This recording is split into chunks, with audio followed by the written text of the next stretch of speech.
मछली ना पूरे तालाब को गंदा कर देती है। ये कहावत तो आपने सुनी होगी। और सोचो उस मछली की जो जनसंख्या है वो लाखों और करोड़ों में हो, फिर मैं कहती तालाब छोड़ो तो समुद्र की ऐसी तैसी फेर देंगे। कहावत की बात थी। अब आ जाते हैं अपनी मेन खबर पे। एक्चुअली भोपाल की एक बहुत ही रसूखदार परिवार है, वो है मछली परिवार। आजकल आप खबरों में भी देख रहे होंगे, मोहन यादव सरकार जो है उन्होंने उसके ऊपर बुलडोजर चला दिया। क्यों? क्योंकि वो जो करोड़ों की जो कोठी थी वो सरकारी जमीन पर बनी थी। अब ये कितने सालों से बनी थी, लेकिन सरकार की नजर गई नहीं, तो नजर अब क्यों पड़ी? एक्चुअली क्या है, मोहन यादव सरकार ना कुछ चीजों को लेकर बड़ी सख्ताई से काम कर रही है। उसमें आ गया नशा और दूसरा हो गया लव जिहाद। भोपाल पुलिस ने कुछ टाइम पहले जो छोटे मोटे ड्रग्स पैडलर हैंडलर्स जो होते हैं ना, जो इधर से उधर ड्रग्स की डिलीवरी करते हैं, उनको दबोच लिया। बॉस लोगों का नाम बताया। अब वो बॉस लोग कौन निकले? वो बेचारे मासूम अल्पसंख्यक। एक का नाम है यासीन और दूसरे का नाम है शाहविर मछली। हाँ, वही रसूखदार मछली जिनकी अभी कोठी टूट रही है करोड़ों की। तो जब पुलिस ने उनकी अच्छे से छानबीन की, उनके फोन फान चेक किए, अच्छे से पड़ताल की, उनको धोया सुखाया और निचोड़ा, स्टोरी निकल के सामने आई।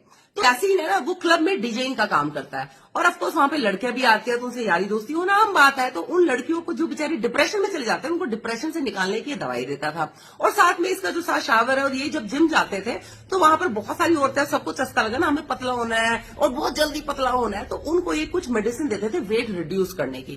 तो लड़कियां उन मेडिसिन को डिप्रेशन और वेट रिड्यूस की दवाई समझ के खा रही थी, तो धीरे धीरे उनकी बॉडी को उस ड्रग्स की जो आदत पड़ गई।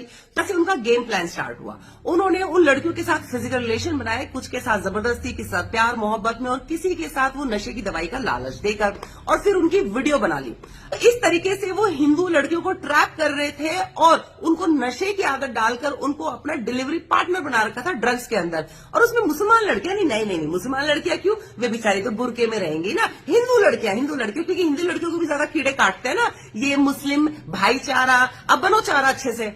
यही हरकत कोई हिंदू लड़के कर रहे होते ना, तो ये मुसलमानों से पहले ना हमारे जितने भी सेकुलर हिंदू कीड़े हैं ना, ये कूद पड़ते। ओहो, मुसलमानों पर अत्याचार हो रहा है, मुसलमान लड़कियों को जबरन इस तरह से ट्रैप किया जा रहा है। लेकिन अभी मुसलमानों का मामला हो, ये तो बेचारे, ये तो मासूम है, तो अल्पसंख्यक, ऐसा हो ही नहीं सकता। आग का नाम सब बंद करके भाग जाओ, इस बारे में बात ही नहीं करनी है ना। इससे पहले भी भोपाल का आपने देखा होगा, जो फरहान नाम का एक लड़का था, जो कि एमबीए का स्टूडेंट पढ़ा लिखा था, उसका पूरा एक ग्रुप था जिसमें लड़कियां भी शामिल थे। किस तरह से हिंदू लड़कियों को ट्रैप कर रहे थे, लव जिहाद के जाल में फंसा रहे थे, फिर उनके साथ रिलेशन बनाकर उनको ब्लैकमेल करते थे, उनकी वीडियो दिखाकर। और जब उसको पकड़ा गया था ना फरहान को, तो उसने बोला था कि मुझे कोई अफसोस नहीं है, तो मेरे लिए सबाब का काम था। वहां सब चुप। वो ले लो। अब लेटेस्ट जो आया था छंगूर जंगूर बाबा कौन था, उसके ऊपर किसने वीडियो बनाई? अरे सेकुलर कीड़े जब भी मुसलमानों की ऐसी हरकतें सामने आएंगी बिल्कुल चुप हो जाएंगे। हाँ, हमारे देश के इन सेकुलर हिंदू कीड़ों की ये हरकतें देख के ना मुझे वीर सावरकर की वो बात याद आ जाती है, जब उन्होंने कहा था कि हमें अंग्रेजों से डर नहीं है, हमें उन हिंदुओं से डर है जो हिंदुत्व के खिलाफ है।